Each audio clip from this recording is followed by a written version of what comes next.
Boris Johnson has urged the public to return to focusing on the things that matter after being fined for breaking the law.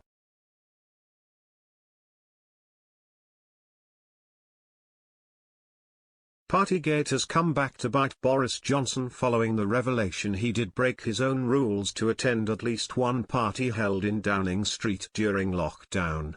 But it would appear the Conservative Prime Minister is waging yet another campaign to kick the can even further down the road.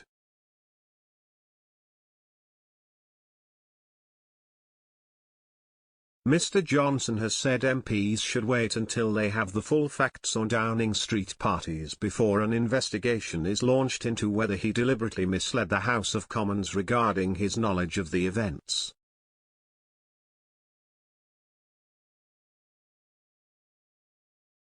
He told reporters, "I'm very keen for every possible form of scrutiny and the House of Commons can do whatever it wants to do."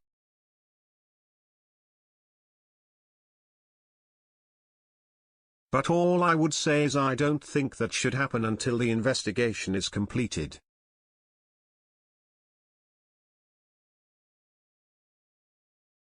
He continued, "Politics has taught me one thing, which is you're better off talking and focusing on the things that matter, the things that make a real difference to the electorate and not about politicians themselves."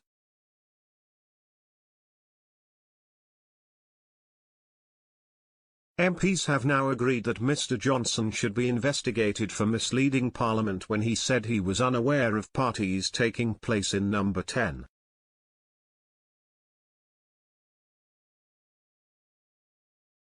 In unsurprising fashion, Mr. Johnson told journalists on Thursday morning that he will remain in post and lead the Tories into the next general election, and said people should focus on things that matter.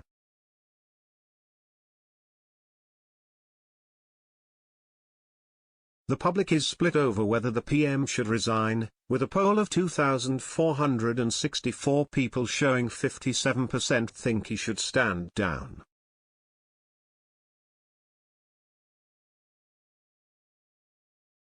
But as the Prime Minister tries to kick the scandal into the long grass, a former minister said, "I think Boris has got away with it. The most likely scenario now is that he leads us into the next election. But what happens then, no one knows."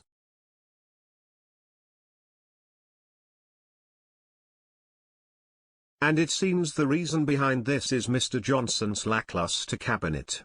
As The Spectator's Katie Balls writes, perhaps the biggest reason for Mr. Johnson's survival is that it's a lot harder to imagine who a successor to Johnson could be after the sudden implosion of Rishi Sunak.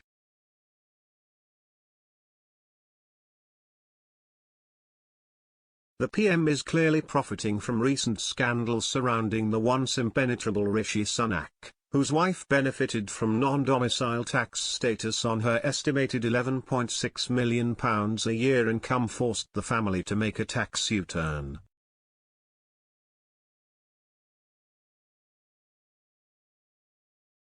This was swiftly followed by the news Mr. Sunak would also be fined for attending the same party as Mr. Johnson, and is considered to have put him out of the running to replace the Prime Minister.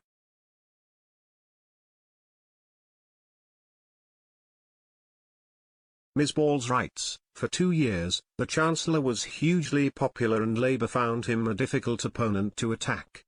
Now his enemies have a narrative they plan to push, that he stands exposed as a member of the out-of-touch global elite whose green card and wife's non-dom status suggest he'd jet back off to Santa Monica in a heartbeat."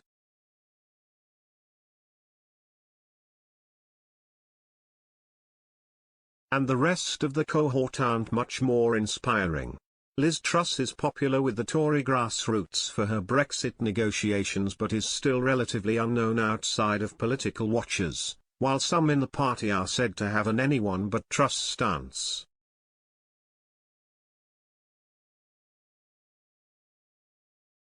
Home Secretary Priti Patel suffers from overwhelming unpopularity not just with Tory voters but the wider electorate, and is dealing with even more backlash over her plans to send some asylum seekers to Rwanda.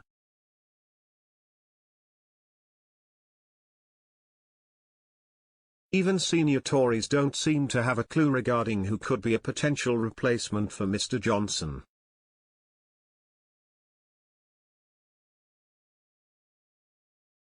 One MP said, c0uld, can't run after admitting to being a non-dom in the past.